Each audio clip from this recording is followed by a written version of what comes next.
فرمائے بابو منصف صاحب مجھے کہہ رہے تھے آپ کے والد کرم مجھے کہتے ہیں کہ آج کیوں نہیں کرتے آپ تو کروڑ کے مالک ہیں، کروڑوں روپے ہے، بات ٹھیک ہے الحمدللہ اللہ نے دیا ہوا ہے،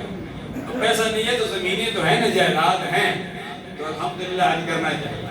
حج وہ کرنا چاہیے جو صاحب استعداد ہیں انہیں حج کرنے چاہیے، زمین بیچ کر سمجھو یہ زمین یہاں ہی رہ جاتی ہے، پتہ نہیں 2 گز زمین بھی نصیب میں ہوتی ہے یا آگے نہیں ہوتی، اس لیے فرض ادا کرتے رہو، یہ سارے فرائض ہیں،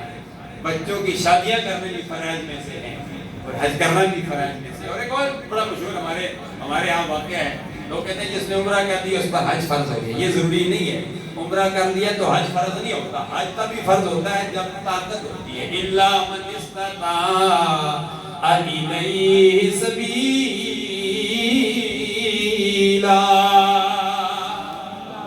اللہ چوتھے پارے میں فرماتا ہے کہ حج اس پر فرض ہے جو صاحب استطاعت ہے، فرمایا جو صاحب استطاعت ہے وہ حج کرے، حاجی حج کرتا ہے اور حاجی حج اس لیے کرتا ہے کہ حج اللہ کے پیارے حبیب صلی اللہ علیہ وسلم نے کیا، پوری زندگی میں ایک حج کیا، پوری زندگی میں آپ نے 5 عمرے کیے، ایک حج کر کے دنیا والوں کو بتا دیا، فرمایا پوری زندگی میں ہر سال حج کرنا فرض نہیں ہے، بلکہ ہر سال حج کرنا فرض نہیں بلکہ پوری زندگی میں ایک مرتبہ حج کرنا فرض ہے۔